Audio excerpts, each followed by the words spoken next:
I am a Raahibة and I was taught how to pray Salah. That means every single time I pray, the person who taught me gets the reward. 5 times a day, from Fajr to Isha. If you want to support someone like me in learning Salah, Then sponsor 10 people for just £100. remember the Prophet, peace be upon him, said, Charity does not decrease wealth. Click the button and donate now. Assalamu alaikum guys, and welcome to another episode of Smile to Jannah. Okay, just going to start the video. So guys, Tucker Carlson interviewed a nun from Palestine who's born in America. This woman has served quite a lot of time in Palestine. Tucker Carlson has platformed her. The video has crossed 1 million in one day, and you know Tucker Carlson, who has a conservative audience, so for them to be exposed to a Christian nun living in Palestine and some of the stuff that she was saying, I think this is a breakthrough and a big deal. The video is 1.5 hours long. I have found the best bits that I found. Obviously the stories I can't include in this short video, so if you want to watch the whole thing, I will leave a link in the description. This is a reaction video. I will have to pause and play just so I don't get flagged for copyright. Let's go. A Christian who lives in Bethlehem cannot go to Jerusalem, to the Holy Sepulchre, without a permit by Israel, and they don't usually give those permits, especially now. A Christian can't. No, without permission from Israel. Okay, for the people that are familiar with the Palestine situation, this is something that is absolutely standard. Yeah, but the reason Tucker Carlson is really highlighting this point, I'm sure he knows it already, is because, as he will highlight, being Christians, you would have thought Israelis would have a better relationship with them. But if you're a Christian in Palestine, which is where most of the activities of the life of Christ are, Bethlehem, Jerusalem, the Mount of Olives. This is very important because she highlights all the different places of significance in Palestine whereby more Christians are attracted to Palestine as opposed to Israel. Jericho, Jacob's Well, that's all within Palestine. And so there's many, that's the predominance of the Christian population there. And they're treated with the effects of the occupation. There you go. In other words, they're treated like the, Palestinians. Yeah, it doesn't matter who you are. Yeah, and she says this several times, that just because you're Christian doesn't mean you're going to be treated differently. Whatever you hear of Muslim Palestinians getting treated like, that's it. I keep reading that the Christian population in the region has declined dramatically since Israel became a state in 1948. Right. And I'm not quite sure why. The whole issue is that Israel has continued to grow and think that they can dominate the Christian areas. Okay, I wanted to just keep the initial bit where he talks about the population decline. However, her answer, I think, is very insightful in the sense that she's pretty much saying Israel just wants to expand, grow. No one's really stopping it, so they kind of do whatever they want. You would think Christians would get a special pass or dispensation because the United States is the great patron and it's a Christian country. I have a very There you go. Yeah, that was a point that I made. hard time understanding why someone who calls himself a Christian and then gives money to support the building of settlements. Yeah, and then she goes on to say it's stolen land, so it goes against fundamental Christian values because stolen land. We are closed off in Bethany from going to our convent in Jerusalem because of the wall that was built on Palestinian land, on Christian land. There's a Christian home for boys that the Israelis just took over and cut up to make part of the wall. So apparently she goes on with her story that, this is very problematic for them. It prevents movement and all sorts of things. Now she's going to talk about her taking this issue to Congress people in America and her experience there. A few people that were sympathetic, but overall, no. And I even felt the sense when I was talking to people that like I went to a meeting where there were a few aides there of different Congress people, right? Not just in one office, and just felt as if there was someone there watching what he was saying or doing. The AIPAC guy. That's it. The AIPAC guy was watching you, yeah? Let's be honest. This is an American Christian woman who wants to speak to Congress about something happening to Christians, but yet she feels unable to. She even says that she went to some offices that, wanted an email, and after hearing what she wanted to discuss, they just weren't interested. What on earth is going on? Why punish the Christians for Islamic terror? Because I don't think it's Islamic terror that's taking place in the first place.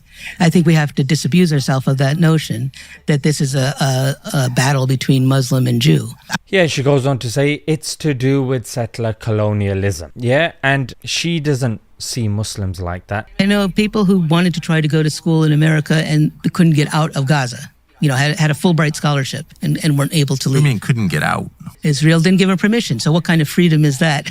So when you hear in these debates and interviews, we left Gaza so long ago and this and that. Well, this is somebody that lives in that land telling you they don't have permission to leave. Yeah, it's a prison, open air prison. But now we're seeing genocide on steroids.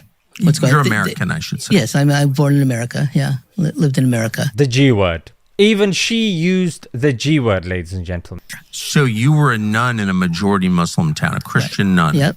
In your habit, I assume.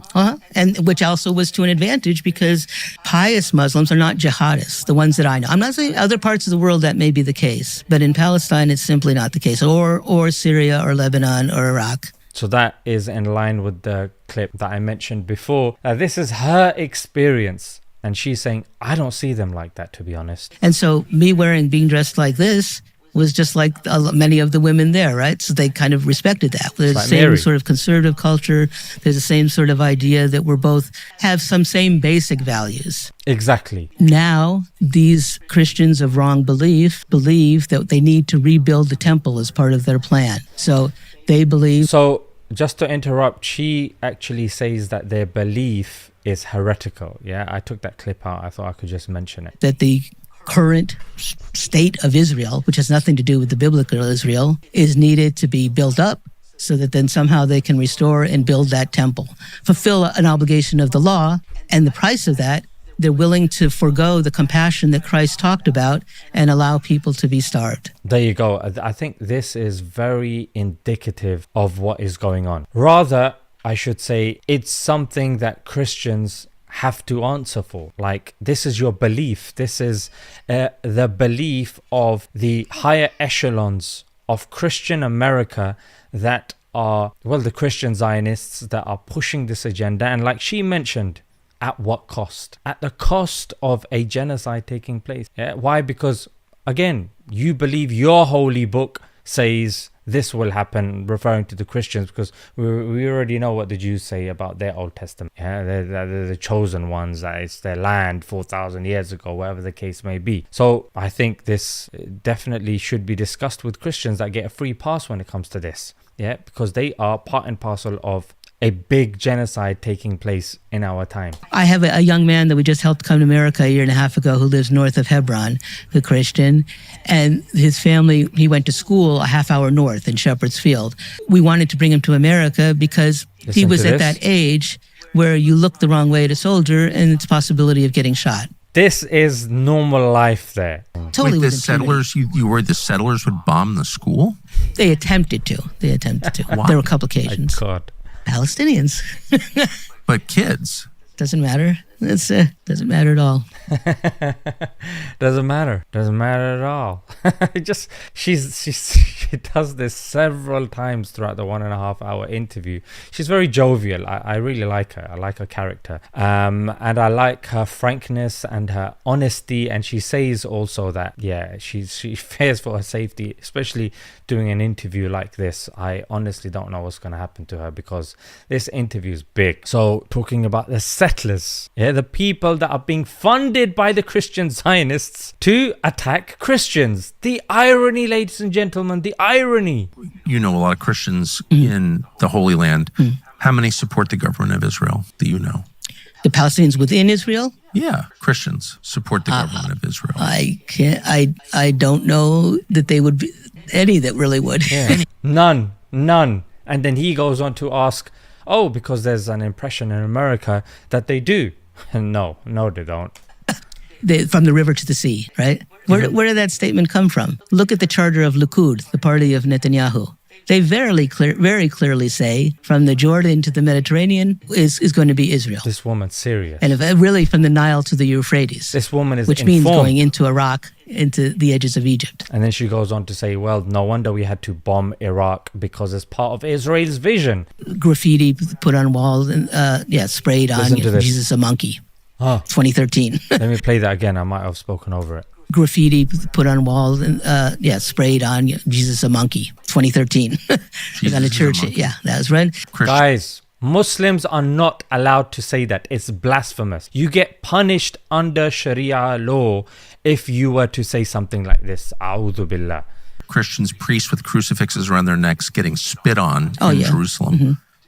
Are those real? Yes, and I mean that's happened before. And who has it happened to? Do you know anyone who's been spit on? Any Christians who've been spit on? Me.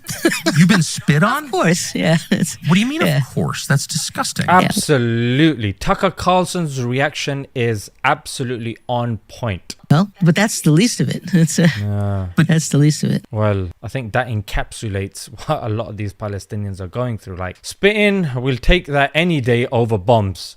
Yeah, but getting spat on, that's nasty, bro. That's weird. But again, I'm saying this as a perspective, from the perspective of someone who lives in a majority Christian country that's paying for all of this. Right. Yeah, exactly.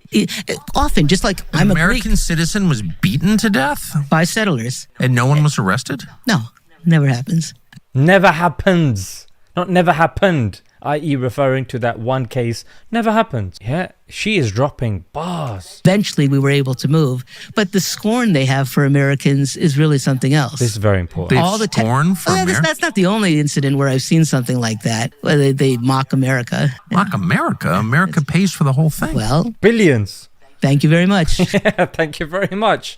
I mean, you would have thought that was the case, but when people go there on their trips, you've just got an Israeli tour guide that takes you to the places that they want you to see, not you get to see. It's what they're doing with the media right now. If they're not bombing them, what they're doing is they're not even allowing them to go in and have a look. What are they hiding? Well, now we know. No, they don't have any love for Americans.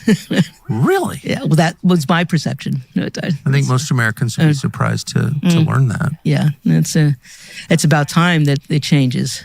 Why do you think there's scorn for Americans in a country supported by Israel? I mean, supported by America. I think that's just a part of the arrogance of the country.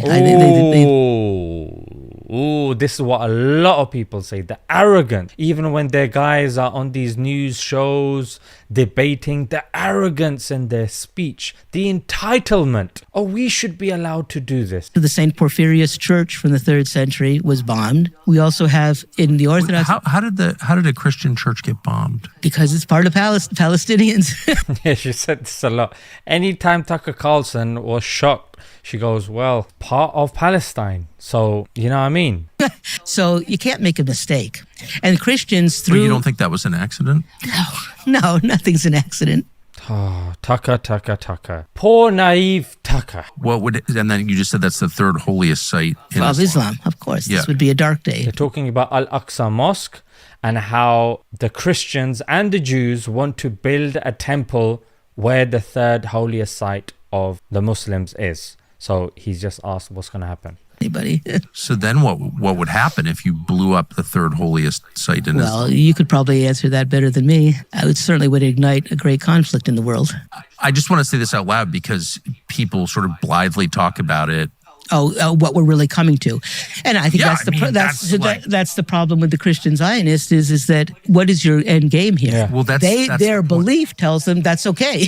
We want to have this 3rd world war because we're going to be taken away. There you go. That was the point that I mentioned, that Christian Zionists need to be brought into this conversation, frankly. Yeah. And this woman has given us many reasons why they are as responsible as the Israelis, because she said in another clip that without American support, Israel can't do anything. Yeah, as long as America is with them, it's a problem. So ladies and gentlemen, I wanted to keep this video as short as possible for those people that can't watch the whole thing. Hopefully these highlights were of benefit. So let's leave it right there. Until next time. Assalamu alaikum.